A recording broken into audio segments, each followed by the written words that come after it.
In 3 minuti il TG del quotidiano La Nazione Siciliana. Il rimpasto si complica, i partiti difendono i propri assessori. L'intervista del presidente Schifani sul Giornale di Sicilia di ieri ha complicato il rimpasto. L'MPA ha difeso l'assessore Di Mauro e Fratelli d'Italia ha difeso l'assessore Pagana. Entrambi senza se e senza ma. Solo nella Lega non si sono stracciate le vesti a difesa di Turano. E Schifani non ha certo fatto una gran figura nell'accusare i suoi assessori di governare a sua insaputa. L'economia siciliana tiene, lo dice il DEF. La giunta regionale ha approvato il documento di economia e finanza presentato dall'assessore Falcone, confermato il trend di crescita del PIL anche per il prossimo triennio. Da una crescita dello 0,7% per il 2024 si dovrebbe passare all'1,1% del 2025. Confermato il risanamento dei conti e la maxi riduzione del disavanzo che nei prossimi anni sarà azzerato. E Bankitalia conferma. Il rapporto annuale di Bankitalia per il 2023 sull'economia siciliana presentato ieri a Palermo conferma le prudenti ma positive prospettive.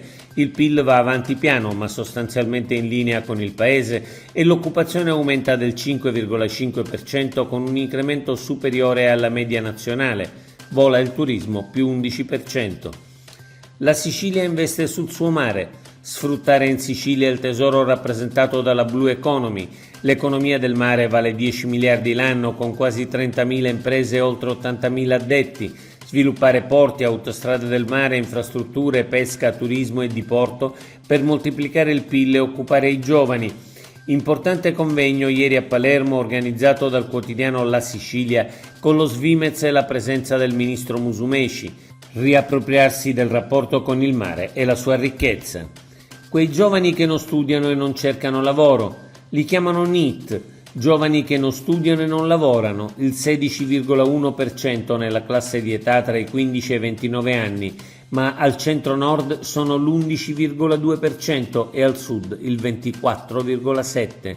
Ancora 2 Italie e la Sicilia è una volta ancora prima con il 27,9%.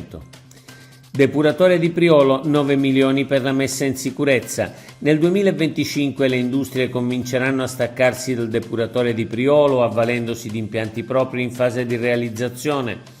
L'ARS, su proposta del governo regionale, ha destinato 9 milioni di euro per la messa in sicurezza. La possibilità più concreta per il futuro è quella di collegare all'impianto altre utenze civili, ossia ulteriori comuni della zona.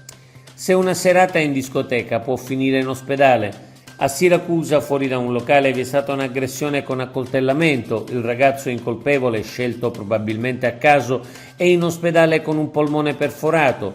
In tutta la Sicilia, dove questi casi sono ormai all'ordine del giorno, bisogna che si convochino i comitati per l'ordine e la sicurezza, garantendo serenità ai giovani che vogliono divertirsi e tranquillità ai gestori dei locali che vogliono esercitare con correttezza il loro diritto di impresa.